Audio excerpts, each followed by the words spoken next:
McNair, a military post in the United States, and the spirit is reported to be that of Mrs. Surratt. It was first known as the Arsenal, then called the Washington Arsenal, and in 1826 a penitentiary was built on its grounds, which was a grim place indeed. Because of disease, President Lincoln ordered the penitentiary closed in 1862, but as soon as Lincoln had been murdered, the penitentiary was opened again. Among the conspirators accused of having murdered President Lincoln, the one innocent person was Mrs. Mary Surratt, whose sole crime consisted of having run a boarding house where her son had met with some of the conspirators.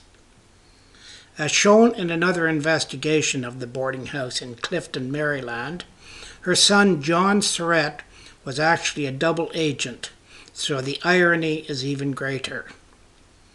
She was the first woman hanged in the United States, and today historians agree she was totally innocent.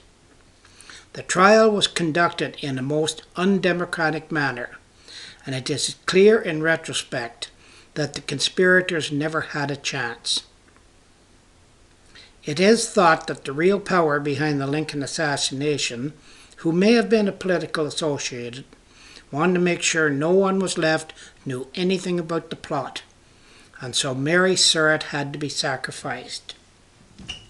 There is a small, ordinary-looking building called Building 21 at Fort McNair, not far from what is now a tennis court. It was in this building that Mary Surratt was imprisoned, and to this day, sobs are being heard in the early hours of the morning by a number of people who are quartered in the building. The penitentiary stands no more, and the land itself is now part of the tennis court. Next to Building 21 is an even smaller house, which serves as quarters for a number of officers. The building contains 5 apartments in which the ceilings have been lowered and the floors have been retiled. Unexplained fires occurred in the 1960s.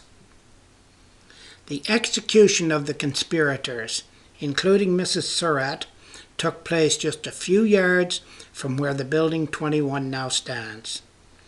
The graves of the hanged conspirators were in now what is the tennis court, but the coffins were removed a few years after the trial, and there are no longer any bodies in the ground.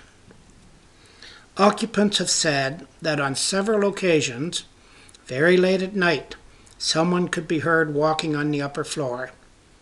Yet we were on the top floor. One night the walking became quite heavy, and a window in the room which had been Mrs. Surratt's cell was continually being rattled, as if someone was trying to get in or out, and there seemed to be a definite presence in the house. Most occurrences happen in April, and she was hung in April. Thank you.